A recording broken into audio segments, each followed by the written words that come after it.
Alhamdulillah wa kafa wa salatu wassalamu ala nabiyyina Mustafa wa ala alihi wa sahbihi ahli sidqi wal wafa amma ba'du.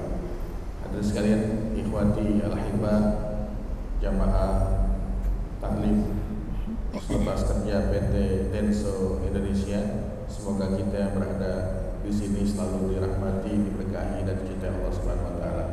Selawat dan salam tak lupa disampaikan kepada Nabi kita Muhammad SAW, pada keluarga, para sahabat, keturunan dan juga umat beliau hingga akhir zaman. Menjawab tadi pertanyaan ini tentang fiqhul usrah ya, fiqhul al-usrah, fikih keluarga. Bagaimana membangun rumah tangga sesuai dengan keinginan Allah dan Rasulnya dan juga keinginan kita semua. Ya tentu pertanyaan tadi terkait masalah pranikah ya. Apa sih kriterianya? Yang pertama, di sini ada beberapa poin penting ya. Di antaranya adalah memilih pasangan yang cocok. Ini mungkin dalam bahasa fikih usrahnya, fikih keluarga, namanya al-kufu atau al-kafaah, sepadan. Karena kalau tidak sepadan berarti tidak cocok. Ya, ini penting bahwa kecocokan ini bisa dilihat ya secara kesukuan, bisa dilihat mungkin secara pendidikan ya. Jangan sampai pendidikannya yang calon suami itu boleh dikatakan S3 ya, pasangan perempuannya SMA kan itu. Ini enggak cocok namanya. Juga penghasilan. Ya, penghasilan. Nah, ini sangat penting, artinya status sosial juga sangat penting.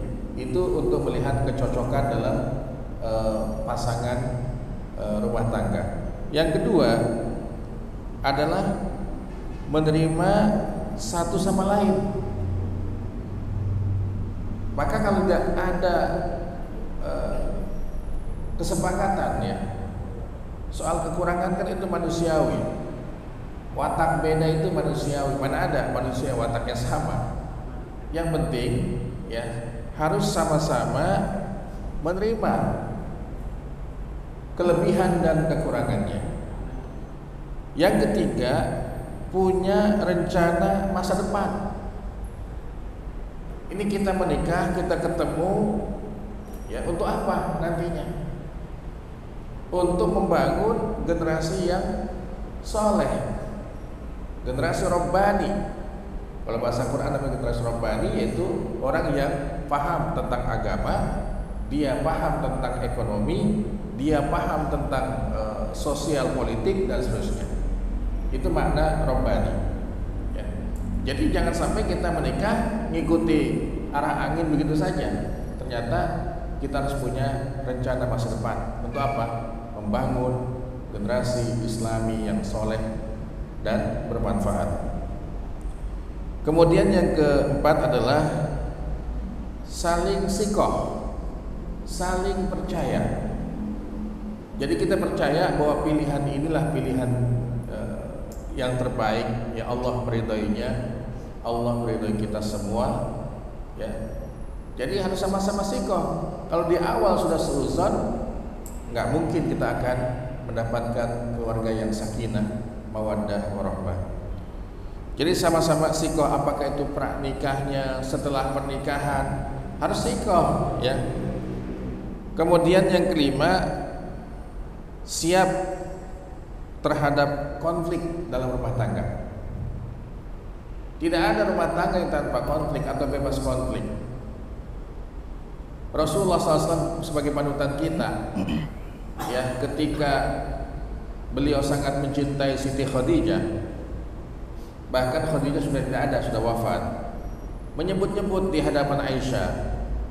Kata Aisyah, ya Rasulullah, untuk apa sih engkau sebut-sebut orang sudah nggak ada, sudah meninggal dunia, bahkan dia itu janda, beda dengan saya kan itu. Nabi langsung menjelaskan, ya Aisyah, aku sangat mencintai Khadijah. Kenapa? Dialah wanita yang pertama kali masuk Islam di kota Mekah. ketika wanita lain tidak mau masuk Islam. Yang kedua, dialah yang mendanai kebutuhan-kebutuhan dakwah yang aku lakukan. Yang ketiga, dan dari dialah aku diberikan keturunan oleh Allah Subhanahu wa ta'ala. Sehingga Aisyah terdiam, karena ini logis. Nabi juga sama ya, istrinya itu cemburu kepada satu dan yang lainnya. Di akhir risalahnya, ini ada sebuah kisah. Istri beliau itu duduk di satu majlis dan bertanya, ya Rasulullah, siapa yang paling kau cintai di antara kami? Kata Nabi, ini jawaban saya tunda dulu, nanti ya. Enggak sekarang ini saya jawabnya. Nabi langsung membelikan cincin emas dan semuanya sama. Didatengin satu-satu istrinya itu. Ya. Jangan kasih tahu yang lain kalau saya ngasih hadiah cincin emas kepadamu. Terus datang lagi ke yang kedua, ya. Duduk lagi satu majlis dan sama ya pertanyaannya. Ya Rasulullah, pertanyaan kita belum dijawab. Siapa yang paling kau cintai di antara kami semua ini?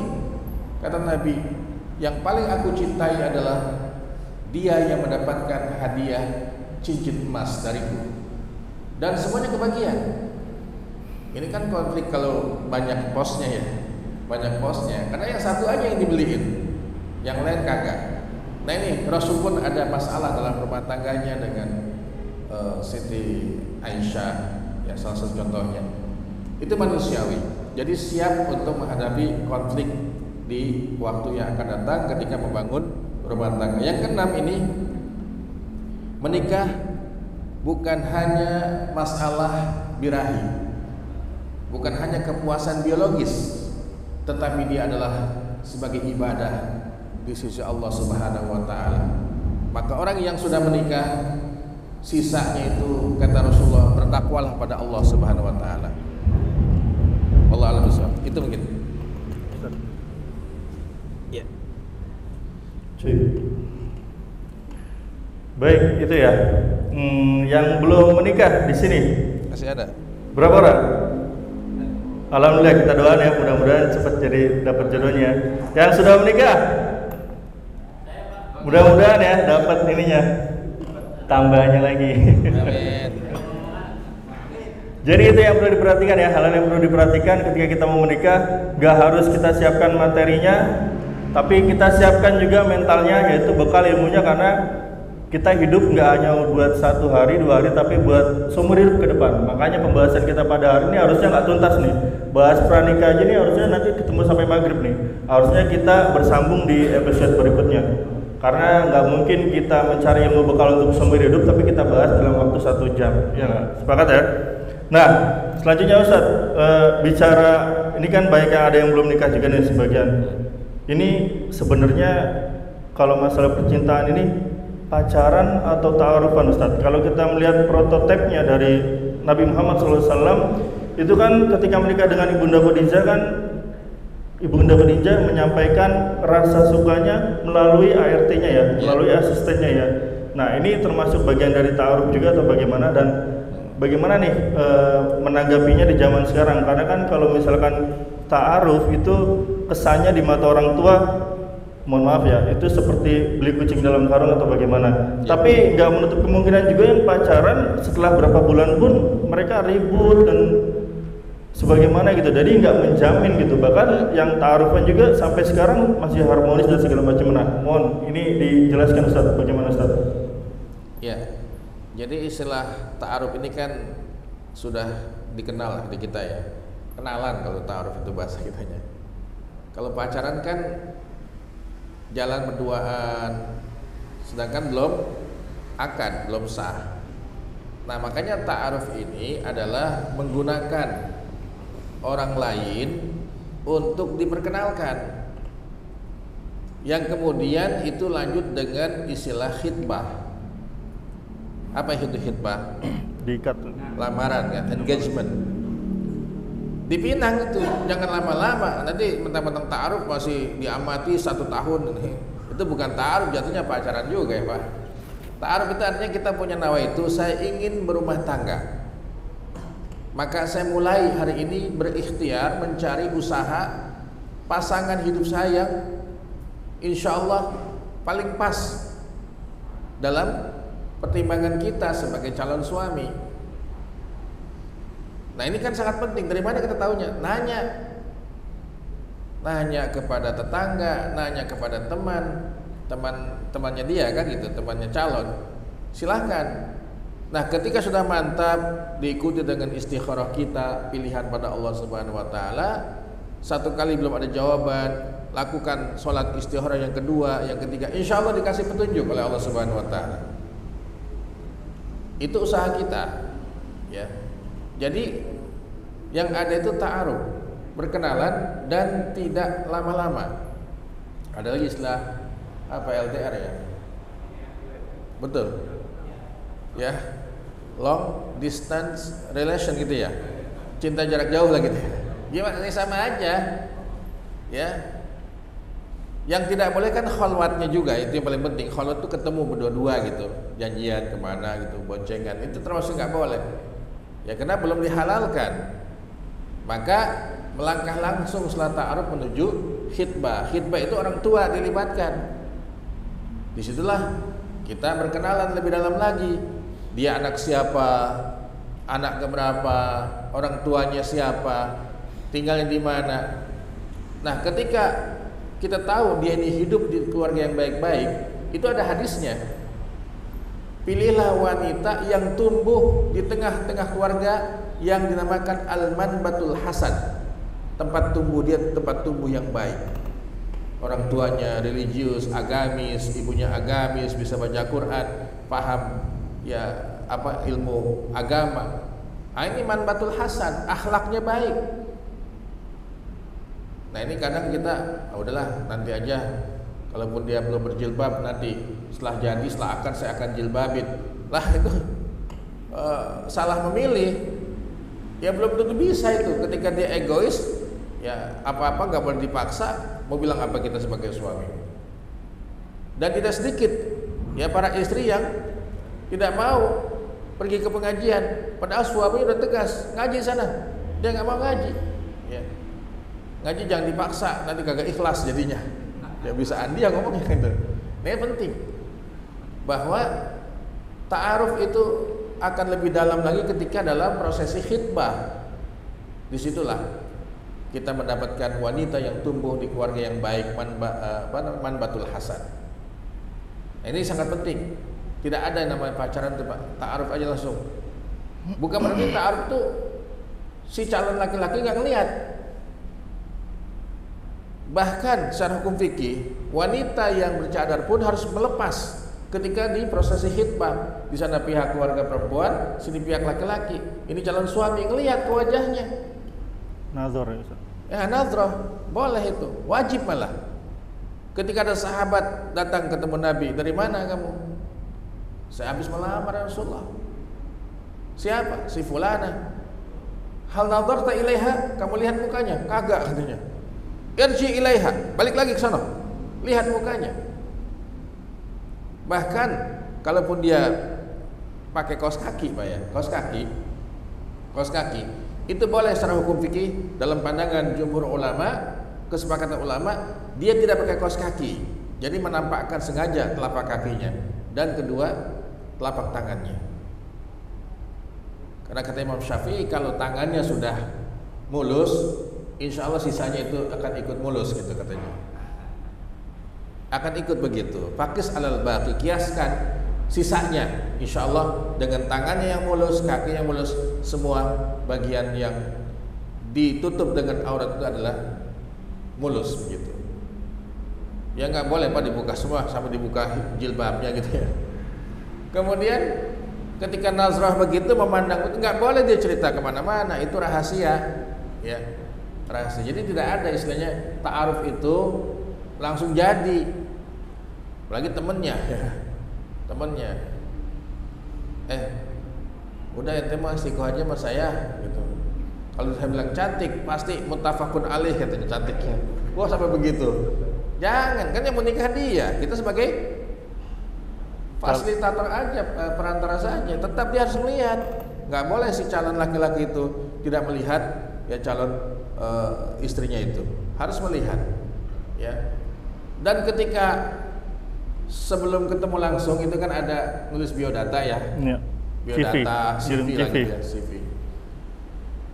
Nah, ketika datang kepada kawannya yang laki-laki ini yang akan menjadi perantara itu, ya, dia nyebutin apa ente maunya, kriteria perempuan kayak apa, pokoknya cantik, pokoknya berkulit putih, apalagi Pak, ya tinggi, ya tubuh semampai gitu ya. Lah kata temannya kalau ada perempuan begitu, udah saya duluan kata. Ente mau nikah mau ini gitu kan ya. Yang penting apa, saya mau solehah aja itu, agamanya bagus. Soal cantik mah relatif. Apalagi ada pepatah dalam bahasa Latin, love is blind, cinta itu buta gitu ya. Karena temennya biasa aja, dia bilang oh enggak, itu cakep banget calon saya itu. Nah itulah cinta itu buta. Cantik itu relatif, tidak absolut, tidak mutlak. Itu mungkin jawabannya ya. Baik, menjadi bekal ya buat ya, harus ta'aruf. Menjadi bekal buat yang belum menikah dan juga yang mungkin sudah punya anak yang beranjak dewasa ya, untuk bisa diperhatikan anaknya bisa melangkah ke jenjang ta'aruf ya. Nanti CV-nya bisa dicek, karena kalau misalkan kalau nggak diawasin takutnya bahaya Ustadz ya, melalui jalan-jalan pacaran gitu ya Ustadz ya. Dan selanjutnya Ustadz, mungkin tadi kan udah pacaran atau ta'arufan ya. Setelah itu kita bicara standar kriteria laki-laki atau perempuan dalam agama Islam ini.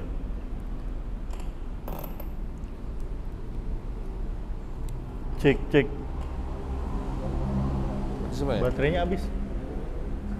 Cek standar kriteria dalam Islam ini untuk laki-laki dan perempuan Ustaz. Karena kan kalau pesan dari Nabi sendiri untuk laki-laki, carilah wanita itu yang baik nasabnya ya Ustaz.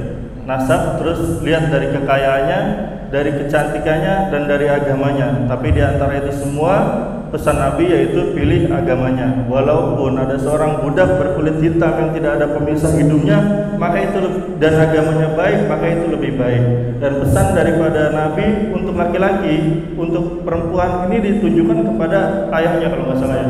Jika datang kepada kamu seorang wahai ayah, seorang pemuda yang baik akhlaknya, baik agamanya, maka terimalah lamarannya.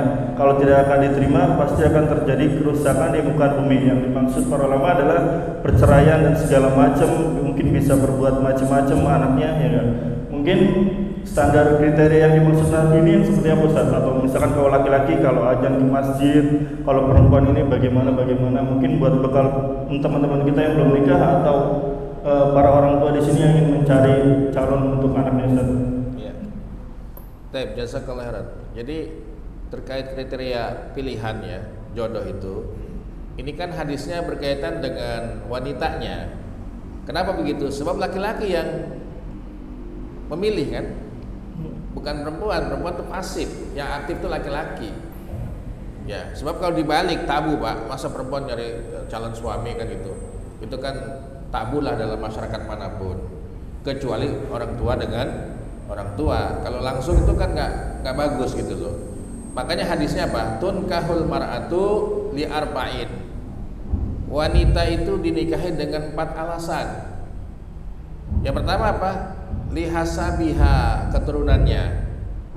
Yang kedua, wa jamaliha, cantiknya. Yang ketiga, wa maliha, hartanya. Saya melihat nih poin 3 ini bukan berarti dia wanita kaya.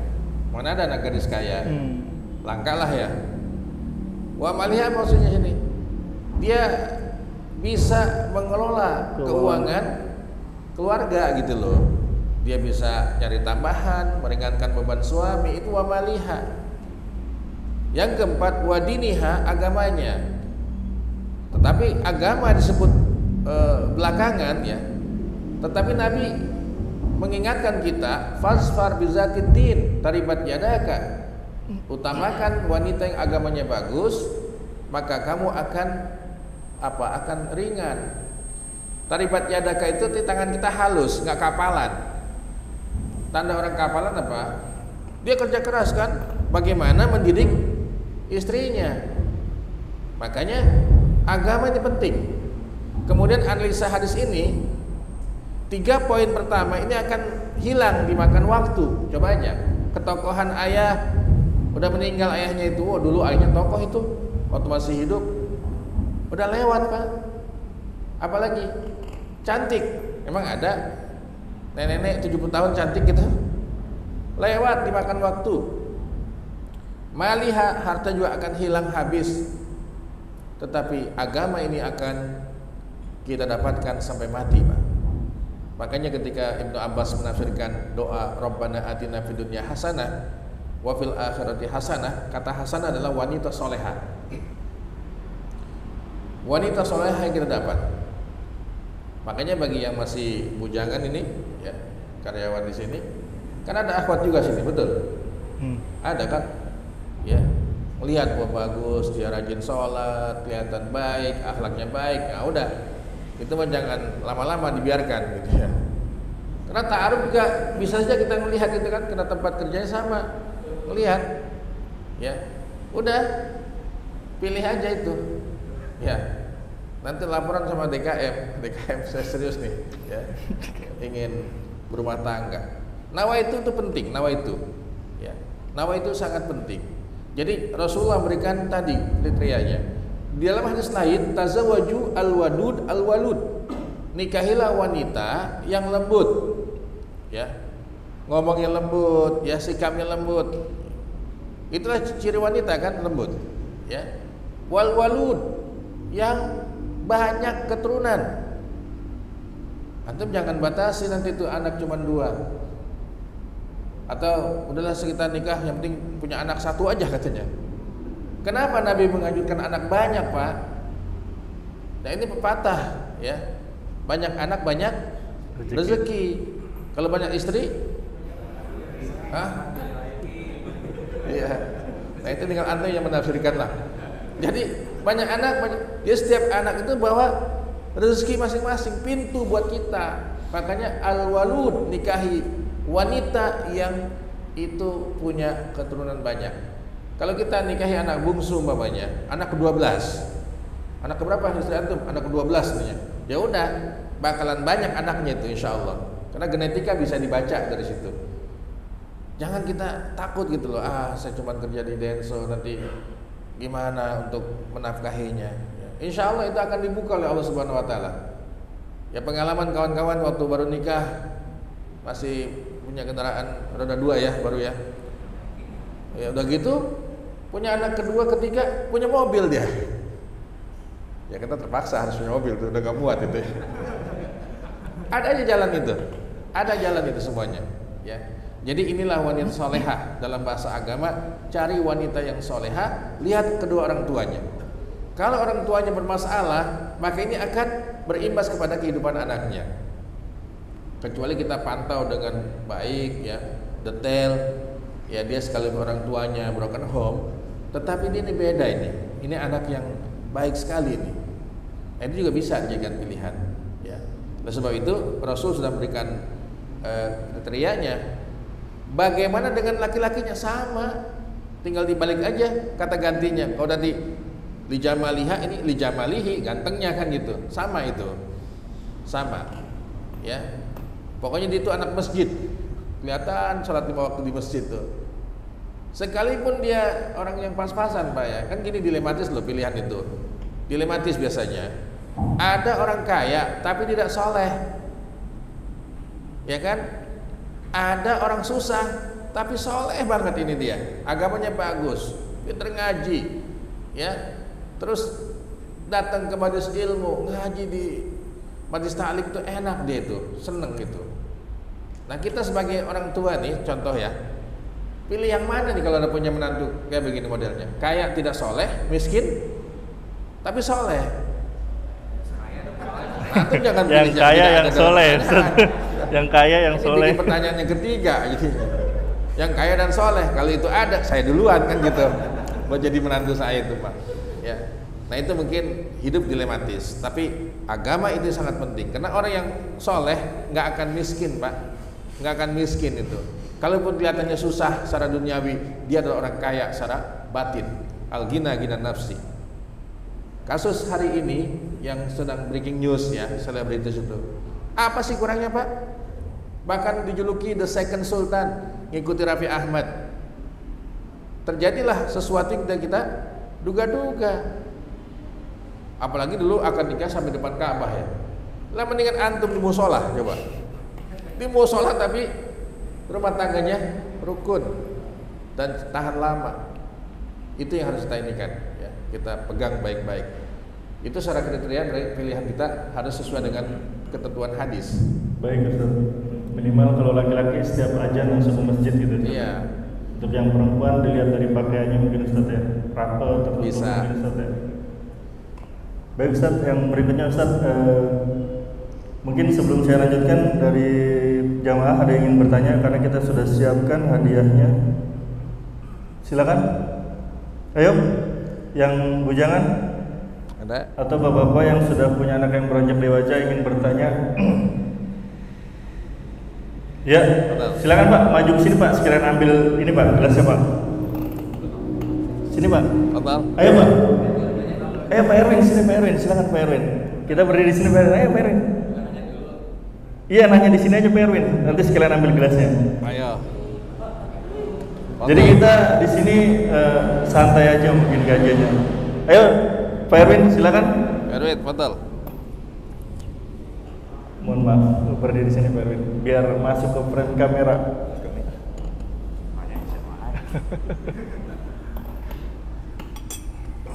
Bismillahirrahmanirrahim. Berkaitan dengan persyaratan untuk pernikahan, ya saya alhamdulillah sudah punya istri satu baru anak baru 4. Alhamdulillah berkaitan. Bahkan punya cucu 2. Udah kakek yang lainnya nih. Cuman yang saya tanyakan berkaitan dengan sepupu saja. Kita menikahkan anak atau muda sepupu. Sepupu ini dalam arti itu sosial saja. Artinya kita harus sosialnya dalam arti misalnya itu bersama pendidikan SD dengan SMA kemudian. Padahal kalau kita compare dengan hadis yang karena nikah itu ada 4 dan kita salah satunya kita suruh Rasulullah itu dengan solehnya atau solehanya, apakah bertabrakan karena kita kan menurut solehnya. Jadi itu masalah sosialnya ini kan bisa di apa namanya ya istilahnya dikatakan kan solehnya.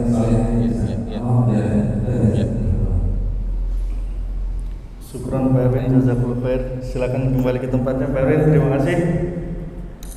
Silakan langsung dijawab mungkin Ustaz ya. Iya. Jazakallahu khairan atas pertanyaan Pak Erwin. Jadi gini, ini ada faktor yang prinsip dalam memilih, yaitu kesolehan, baik itu laki-laki ataupun perempuannya. Tetapi dalam fikih itu ada yang namanya pendukung. Ya kan? Betul, soleh itu semuanya keinginan kita. Tetapi ketika dalam rumah tangga yang itu seumur hidup, kalau bisa ya, ini kan panjang perjalanannya Pak. Maka ulama fikih mengkaji secara detail. Salah satunya adalah al-kufu itu. Yang pertama, orang Indonesia mungkin harus sama-sama orang Indonesia nikahnya. Kalau dinikah dengan beda negara Pak, kulturnya beda, makanannya beda, ya kan? Suaminya makannya roti, dia makannya nasi, ya kan? Nggak akan ketemu ini. Soal makanan saya nggak ketemu. Bahasa juga beda, budaya beda nanti. Nah itu salah satunya. Tetapi ketika itu ada tafahum dibangun, sama-sama memahami, sekalipun beda negara ya, silahkan saja. Berarti itu terjadi kufu namanya, kesepadanan. Jadi ada at-tafahum, ada siqah, sama-sama percaya, trust ini penting dalam rumah tangga. Makanya hati-hati ketika HP kita itu diperiksa satu-satu, WA-nya, SMS-nya itu. Ya, ada yang bilang, Ustadz boleh gak kalau suami saya itu di sepeda motor dikasih GPS katanya, mau kemana kan ketahuan. Oh, jangan, nggak boleh. Tajasus, wala tajassasu kata Allah. Jangan kamu tajasus, biarkan dia itu berhubungan dengan Tuhannya. Lah kalau takwa dengan takut berarti bukan takwa Pak. Ya, takut motor saya ada GPS-nya kan dipasang. Nggak boleh tajasus itu. Biarkanlah hati kita berhubungan dengan Allah Subhanahu wa taala. Itulah keimanan kita, ya. Makanya hukumi siapapun dengan yang nampak. Itu wilayah manusia. Innama nahkum bidh-dhawahir wallahu yahkum bis-sarair. Kita menghukumi hal-hal yang kelihatan dengan mata kita. Yang enggak kelihatan ya udah itu wilayah Allah Subhanahu wa taala. Jangan ngambil wilayah Allah, ya. Nah, ini suuzon ini penyakit, Pak, dalam rumah tangga itu. Dalam rumah tangga. Jadi ini sangat penting, kita tajdidlah niat kita berumah tangga ini untuk apa sih? Jelas sudah untuk mendapatkan sakinah, ketenangan, kenyamanan, mawaddah, cinta, warahmah, kasih sayang. Ini masing-masing ada keterkaitan. Nggak mungkin ada mawaddah kalau kita nggak punya as-sakinah. Litaskunu ilaiha. Mawaddah akan berjalan nantinya ketika sudah semakin lama berumah tangga akan pindah kepada namanya rahmah, cinta dan kasih sayang. Kasihan kita itu, ya. Makanya istri kita yang paling kuat, Pak, bukan kita. Coba pagi-pagi siapa yang nyiapin anak sekolah? Istri kita. Siapa yang beli sarapan? Istri kita. Siapa yang nyuci? Siapa yang ngantar anak ke sekolah? Istri kita, Pak. Jadi betul-betul Wonder Woman itu, bukan Wonder Man, ya. Wonder Woman itu wanita ajaib itu. Nah, begitulah mungkin kita harus memahami rumah tangga tujuannya untuk mendapatkan sakinah, mawaddah, warahmah. Wallahu a'lam bishawab. Oke. Kalau untuk usia, Ustaz, kira-kira idealnya di usia berapa nih kita menikah? Idealnya. Dan ada kasus juga bahwasanya ada sebagian daripada saudara-saudari kita yang umurnya sudah masuk ke kepala 3, ke kepala 4, dan kondisi juga sudah matang, sudah mapan, namun beliau belum menikah juga. Apakah mungkin, karena kan kita tahu bahwasanya kematian jodoh ini sudah dituliskan, ya, mohon maaf, kadang sampai ada yang sudah meninggal pun dia masih belum menikah. Apakah di sana memang tidak ada ditulis jodohnya atau bagaimana, Ustaz? Ya. Dan ini salahnya di mana nih buat orang-orang yang kasusnya seperti mungkin di kepala 3, kepala 4, kepala 5 beliau belum menikah juga, atau terlalu banyak milih atau bagaimana, atau banyak faktor? Mohon dijelaskan, Ustaz. Iya. Rasulullah nikah usia berapa? 25. Ya itu jadi sunnah buat kita. Sunnah buat kita itu. Karena apa yang Nabi contohkan, Nabi lakukan menjadi teladan. 25. Dan di hukum pemerintah pun begitu, di hukum positif ya Indonesia itu, di Dinas KB dan Pemberdayaan Perempuan itu laki-lakinya 25 tahun umurnya, ya, wanitanya berapa? 22 tahun atau 23 kalau salah, 22 atau 23. Itu yang ideal, ya, itu yang ideal. Makanya hadisnya gimana? Ya ma'syarus syabab, ya ma'syarus syabab, hei anak muda. Kalau udah 35 masih anak muda? Hah? Udah tua kali ya? Ya ma'syarus syabab, wahai anak muda, man istata'a, siapa yang sudah mampu, al-ba'ah, bekal apa? Finansial, bekal mental, falyatazawwaj, maka menikahlah. Fa illam yastati, kalau dia belum mampu, fa'alaihi bisyam, banyakin puasa sunnah. Jadi puasa itu adalah untuk menstabilkan ya birahi kita sebagai laki-laki, diredam dengan berpuasa gitu. Nah, maka ini ada kaitan dengan hukum menikah. Kalau dia sudah mampu finansialnya, mentalnya sudah bagus juga gitu, saatnya menikah, maka hukumnya wajib untuk menikah. Apalagi bila tidak menikah, dia akan jatuh pada perbuatan dosa dan maksiat karena lingkungan. Jadi hukum menikah itu nggak ada yang mengatakan itu harus sunnah, enggak. Bisa itu wajib, bisa itu sunnah, bahkan bisa itu haram hukumnya. Ini orang kalau menikah nih, dia akan berbuat zalim kepada keluarganya, istrinya nggak dinafkahi. Nah itu malah haram nikah itu, Pak. Kalaupun usianya sudah masuk 20, 30 tahun, 35. Nah ini penting. Jadi kalau ada prediksi kalau dia nikah ini berbuat zalim kepada keluarga, maka itu jadi haram hukum nikahnya, ya. Nah kalau antum tinggal ngitung-ngitung, gaji saya udah segini, alhamdulillah cukup sih ini. Saya carilah wanita yang menerima saya gitu loh, ya. Nah, itu penting Pak. Termasuk ini wamaliha nih. Istri dikasih uang belanja berapa kebutuhannya sebulan? 2 juta. 2 juta 1 bulan lewat ada kelebihannya. Ini Mas ada kelebihannya 500. Suami yang baik jangan diambil lagi, yaitu simpennya udah buat kamu dah itu mah. Nggak diambil lagi, ini sini. Ya udah diatur dengan baik, ya hemat malah diambil lagi, ya. Makanya ada yang bilang gini Pak, kalau istri itu sakit, nggak usah dibawa ke puskesmas katanya, bawa aja ke toko emas, sembuh itu katanya. Iya karena merindukan, ya. Mohon maaf nih, nanti yang akan menikah dia punya kemampuan ngasih mas kawin berapa? 5 gram. Ketika sudah bagus ekonominya, penghasilannya, bisa nggak dia beli emas untuk tambahan mas kawin yang dulu cuma 5 gram itu? Bisa. Ya, saya sering nambahin. Mau beli emas, ya, tambahan mas kawin yang dulu ya. Padahal yang dulu udah dijual Pak. Iya, bisa itu. Tambahan itu. Kita niatkan kita beli perhiasan untuk tambahan mas kawin yang dulu, ya. Bisa nggak? Bukan cuma emas itu, dibeliin rumah di Grand Wisata, wah, atas nama dia langsung kan ya. Ini saya beli rumah buat kamu sebagai tambahan mas kawin, ya. Lihat luar biasa, kaget pingsan dia. Wah bahaya juga nih ya. Makanya kita kasih yang rasional aja lah ya. Siapa sih yang nggak suka kayak Nabi tadi dibelikan emas masing-masing dikasih oleh Nabi SAW. Senang banget itu Pak ya, sebagai hadiah. Saya kira itu mungkin terkait hukum ya. Jangan sampai lewat dari 25 lah, apalagi 30 ya. 30 itu rentan itu. Begini, apakah kita mau usia kita sudah lanjut, sakit-sakitan, anak masih kecil loh. Anak masih kecil, ada pasangan ya, dia sudah punya anak, udah besar semua anaknya itu, nikah lagi karena istrinya meninggal. Ada yang sepakat, saya siap nikahi kamu tapi kita nggak usah punya anak. Kenapa? Sebab kita udah tua dan tinggal ngitung. Ini laki-laki udah 60 tahun punya anak, bayi Pak, balita itu. Hah? Nyampe gak kuliah itu usianya itu? Enggak. Jadi pada nanti beban buat anak yang bersangkutan, mendingan tidak bisa punya anak. Itu boleh-boleh saja karena dia udah punya anak. Ya, artinya hanya ingin berpasangan dalam hidup itu. Seperti itu Pak.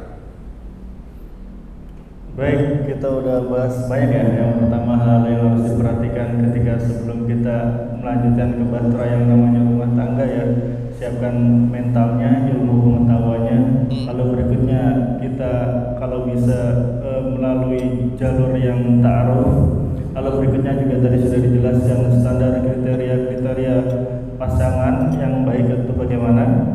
Lalu berikutnya idealnya di usia berapa sih kita menikah. Nah kita sekarang masuk ke rukun dan sahnya syarat menikah itu Ustaz. Karena kan kalau perempuan ini walinya harus dari orang tua aslinya. Karena banyak kasus ada yang orang tuanya, orang tua angkatnya atau bagaimana. Nah ini statusnya bagaimana Ustaz? Dan untuk mahar yang sudah diberikan itu nanti ketika kita mau jual statusnya bagaimana? Apa harus izin sama istri dulu atau langsung kita jual aja atau bagaimana Ustaz? Iya. Mohon penjelasan Ustaz. Iya, ini udah masuk dalam wilayah fikih ya. Bahwa pernikahan itu ada rukunnya, ada syarat sahnya. Yang pertama yaitu ada 5 ya, ada 5. Biasanya udah nikah juga lupa itu biasanya. Karena saking lamanya nih ilmu yang dia ketahui. Yang pertama adalah wujudul aqidain, adanya kedua mempelai. Ya kan, laki dan perempuan. Yang kedua adanya mas kawin, al-mahar itu. Yang ketiga adanya wali. Wali itu ya orang tua dari mempelai wanita. Kalaupun bukan ayah kandung bisa ke kakaknya laki-laki atau adiknya laki-laki atau pamannya dari pihak ayah atau paman dari pihak ibu. Itu berhak untuk menjadi wali. Bila tidak ada semua ini maka wali hakim. Siapa? KUA yang jadi walinya itu ya. Kemudian ijab kabul. Ya, ada ijab kabul. Yang kelima saksi 2. Laki-laki semua itu. Itu yang tercatat. Tapi yang ikut menyaksikan di majelis itu saksi semua. Ditambah lagi undangan walimah. Undangan adalah memperbanyak kesaksian bahwa si fulan sudah menikah. Ya. Nah, itu sangat penting. Terkait mas kawin, apa sih? Nabi mengatakan sebaik-baik wanita yang paling mudah dalam urusan mas kawin. Kan enak nih yang bujangan nih, ya lagi pas lamaran itu, terus ini mas kawinnya apa nih, Mbak? Udah terserah mas aja dah. Oh berapa kek? Apa yang dikasih saya terima gitu loh. Karena tidak ada batas loh Pak. Bisa saja sendal jepit pakai mas kawin. Kalau ingat zaman sahabat, ya Rasulullah, saya mau nikah tapi nggak punya biaya, yang saya punya cuma sendal bakyak ini. Tahu sendal bakyak Pak ya, dari kayu itu. Lah tinggal akhwatnya mau nggak tuh? Mau, ya udah jadi Pak. Ya sekalipun harus ada yang berharga Pak. Karena hadisnya apa? Iltamis walau khataman min hadirin. Carilah sekalipun cincin dari besi untuk mas kawin. Pak, zaman kita cincin dari besi gampang. Beli gantungan kunci, dibuka itu rantainya, jadi cincin. Cuma pertanyaan, ada yang mau nggak akhwatnya kan gitu? Saya mau nikah Ustaz, cuman mas kawin sendal jepit. Ya boleh. Cuman ada yang mau perempuan begitu? Ya, jangan-jangan saya nggak bisa makan nanti nih. Ya, mas kawinnya sendal jepit gitu. Gimana ngasih makan saya kan gitu. Nah, ini sangat penting. Wanita juga kalau bisa memudahkan urusan mas kawin. Kemudian sebaiknya calon suami adalah yang paling mahal memberikan mas kawinnya. Bukan sombong itu, karena dia mampu. Dia mampu. Ya. Rasul berapa coba mas kawinnya? Nikahi Khadijah. 100 ekor unta, senilai 100 ekor unta. Kalau unta itu 15 juta, 1,5 M.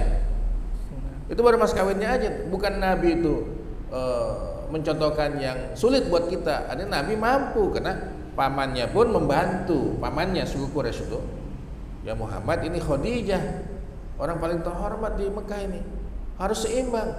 Gak dikumpulin, jadilah itu nilai mas kawin seperti itu. Jadi mas kawin Pak nggak mesti serahkan ke kita, dibantu sama keluarga kan mau ya, mau nggak tuh? Wah mau banget. Kata omnya, udahlah, berapa mas kawinnya? 10 gram, udah itu om yang nanggung. Bisa nggak begitu? Bisa.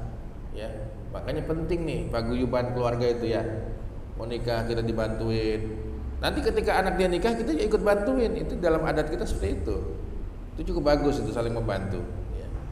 Saya kira itu terkait mas kawin apakah boleh dijual? Boleh, yang penting istri kita ngizinin. Itu kan haknya dia. Ya. Jangan dipaksa, itu udah kita kasih ya sebagai misaqon ghaliza, ikatan yang kuat. Itu yang disebut dengan mas kawin yang kemudian diikuti dengan ijab dan qabul itu. Ya. Ada lagi? Dari jamaah mungkin karena gelasnya masih banyak, silakan jika ada yang mau bertanya. Betul. Silakan maju depan Mas Ahmadi. Pak Ahmadi. Berdiri, mohon maaf sini. Biar masuk frame kamera. Waalaikumsalam warahmatullahi wabarakatuh.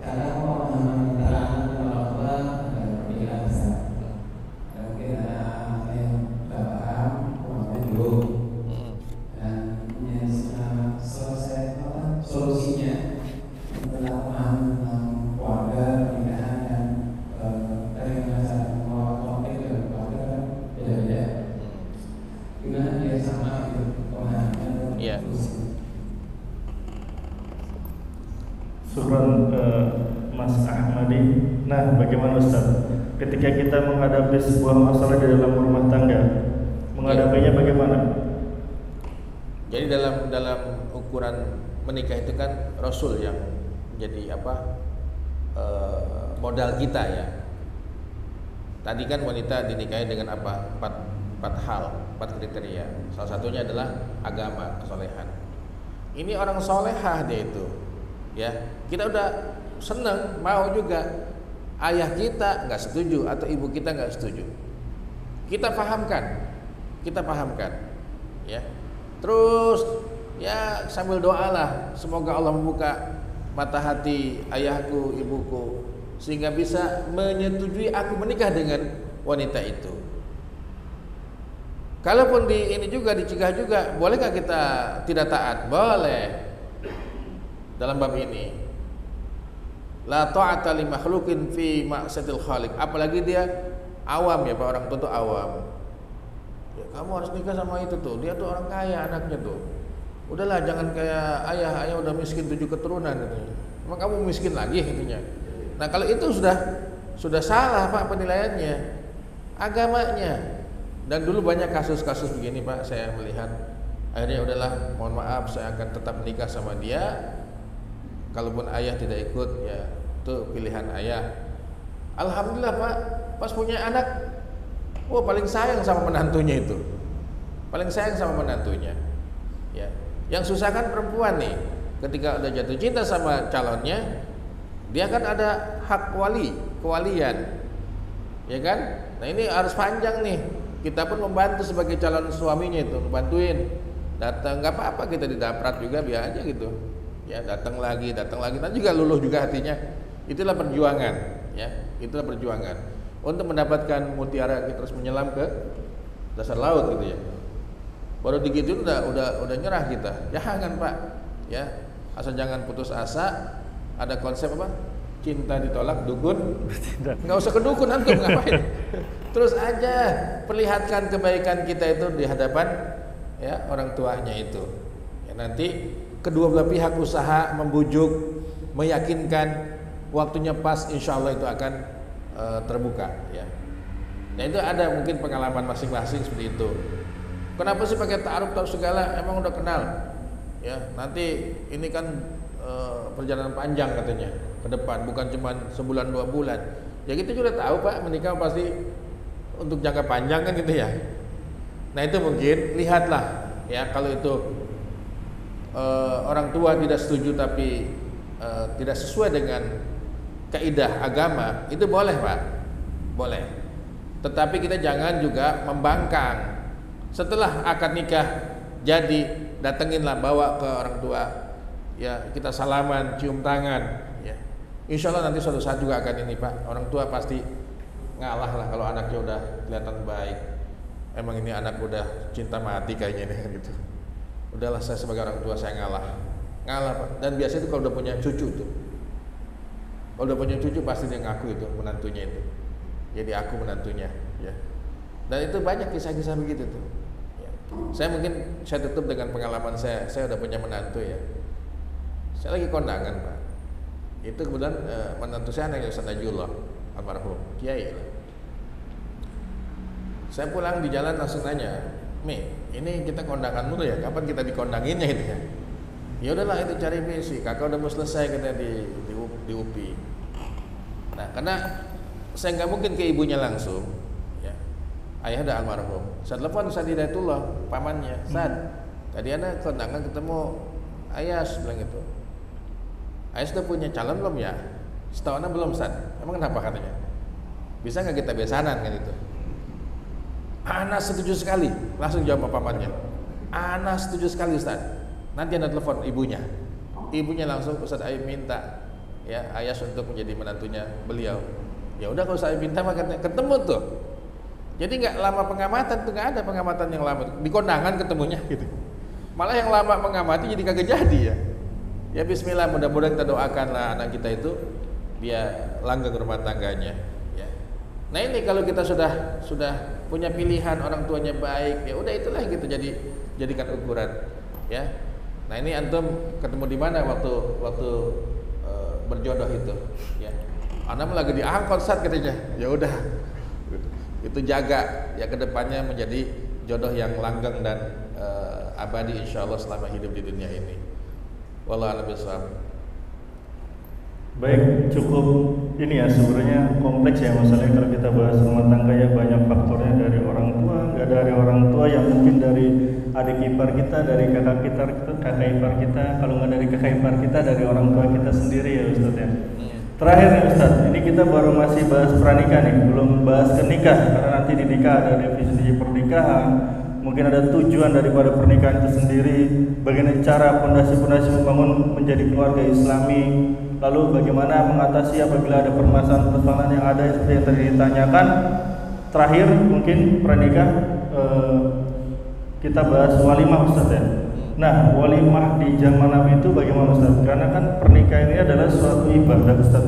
Tapi banyak di antara kita yang melakukan pernikahan itu sendiri dengan, mohon maaf, sesuatu yang mungkin joget-joget sampai terbuka auratnya. Ini kan sebenarnya sesuatu yang maksiat Ustaz. Tapi ini menjadi sesuatu yang biasa di kalangan kita gitu. Nah, sebenarnya walimah di zaman Rasul dan para sahabat itu seperti apa Ustaz? Dan kalaupun kita mengadakan di zaman sekarang ini, yang mubahnya itu bagaimana Ustaz? Apa kita harus pisah juga antara laki-laki dan perempuan atau bagaimana? Mohon penjelasan Ustaz. Iya, walimah zaman Nabi itu kan pesta dalam munasabah pernikahan. Ya, beda akad nikahnya itu kata Nabi lakukan di masjid-masjid dan lakukanlah walimah sekalipun hanya menyembelih seekor kambing yang diundang satu desa. Kan gak cukup. Nah, banyakin kentangnya digulai kan gitu ya. Cukup dah tuh buat yang kondangan yang datang. Aulimu walau bisyatin kata Nabi. Undang untuk pesta walimah. Jadi walimah itu Pak, hidangan untuk makan-makan dalam pesta perkawinan itu walimah. Ada nggak hadis lain? Hiburannya apa? Wadribud dufuf, tabuhlah gendang, rebana, marawis. Berarti ada seni musik Islami. Ya, tadi itu dufuf yang ditabuh pokoknya, yang ditabuh. Ya tentu tidak ada Pak yang namanya ikhtilat, campur aduk ini sahabiat dengan sahabat jadi satu. Dipisah, ada hijab. Silakan pesta, tetapi batasan syariatnya harus dijaga. Ya. Nah kita ini kan melawan tradisi nggak mudah loh Pak. Apalagi kalau di kampung-kampung. Ya. Walimah nggak ada hiburannya. Nggak enak itu diomongin sama tetangga, kiri kanan depan belakang. Ya katanya hajatan cuma duduk ngomong ada duduk ngomong katanya. Nggak ada hiburannya katanya. Ya. Lah kita pilih-pilih mana yang kelihatannya syar'i. Wah kalau yang pakai apa proyektor itu ya tancap, tapi dipilihlah film-film yang bagus-bagus. Ya masa film 30 SPKI Pak. Walimah 30 SPKI gitu ya. Janganlah ketika cinta bertasbih, nggak apa-apa. Jadi masalah hiburan itu ada. Jangan dianggap hiburan tidak ada. Tapi kalau sekelas kita nih yang udah paham ngaji begini, pas hajatan organ tunggal, ya udah, berarti ngikuti tradisi yang ada di kita itu. Malah itu adalah maksiat. Mohon maaf Pak, kalau kita diundang nih, saya diundang. Pas datang itu lagi tayang organ tunggalnya dengan pakaian yang tadi itu membuka auratnya, ya. Saya itu bisa loh, nggak datang, nggak wajib kita datang. Antum mau nggak ada yang kondangan? Kenapa nggak pada datang? Lah itu hiburannya begitu banget katanya. Ada orang joget-joget, ada yang saweran, ada si Pak Haji paling depan katanya. Ya haji mah haji, tapi kan kalau udah gituan tradisi dia ngikut orang awam jadi Pak. Ya ini mungkin harus kita benahi ya. Bahwa silakan. Kalaupun ada nasyid, kalaupun ada marawis, karena dufuf itu. Wadribu ad-dufuf. Tabuh yang namanya rebana atau apa itu istilahnya gendang atau beduk, terserahlah ya. Seperti itu. Jadi jangan dianggap zaman Nabi nggak ada hiburan, ada. Orang Arab saya pernah datang Pak berkali-kali ya. Cuman yang beda Pak, dia nggak ngasih hadiah. Jadi kita kondangan tuh bawa doa. Nah zaman Nabi kondangan juga nggak pakai ngasih hadiah. Kalau ngasih hadiah, bawa amplop atau kado itu tradisi kita Pak di sini. Saya diundang sama kawan Sudan dari Palestina itu diundang pesta walimahnya. Saya tanya, kita ngasih apa ke dia? Lah nanti nggak usah ngasih apa-apa katanya, bawa doa aja. Barakallahu laka wa baraka alika wa jama'a bainakuma fi khairin. Tapi ini tidak tepat di Bekasi. Lah antum diundang ke tempat walimah cuma bawa doa. Pas dibuka itunya tempat amplopnya gak ada yang masuk gitu. Disumpahin sama yang hajatan ya. Emangnya hajatan gratis apa nih? Udah minjem ini. Udah pakai pawang hujan lagi katanya. Ya kan? Kita ikut nih kalau ini bagus dah. Anggaplah kita ambil sebuah hadis, tahadu tahabu, tukeran hadiahlah kamu, maka kamu akan saling mencintai. Kita ngasih hadiah, nggak usah kepengen dibalikin, Pak. Ini salah lagi di kampung nih. Habis hajatan dicatetin satu-satu. Namanya si ini 50.000, ini 15.000. Nanti pas dia hajatan disuruh lihat anaknya, coba baca itu. Berapa sih Bapak itu untuk kondangannya? Ibu punya keutangan katanya. Keutangan kondangan. Jangan utang, Pak. Kalau utang nggak disolatin kalau mati nanti. Kita mah hadiah aja tuh, ya nggak usah dikembalikan. Saya kira itu mungkin waktu batas kita. Mohon maaf. Jazakumullah khairan. Assalamualaikum warahmatullahi wabarakatuh. Waalaikumsalam warahmatullahi wabarakatuh. Baik, mungkin itu ya, karena pembahasan pernikahan ini sangat penting karena kita nggak akan bisa melanjutkan rumah tangga Islami kalau kita nggak awali dengan cara Islamiyah. Ada sedikit waktu itu saya pernah beli buku kecil, bukunya di daerah dulu masih mallnya Musi yang lama ya namanya ya.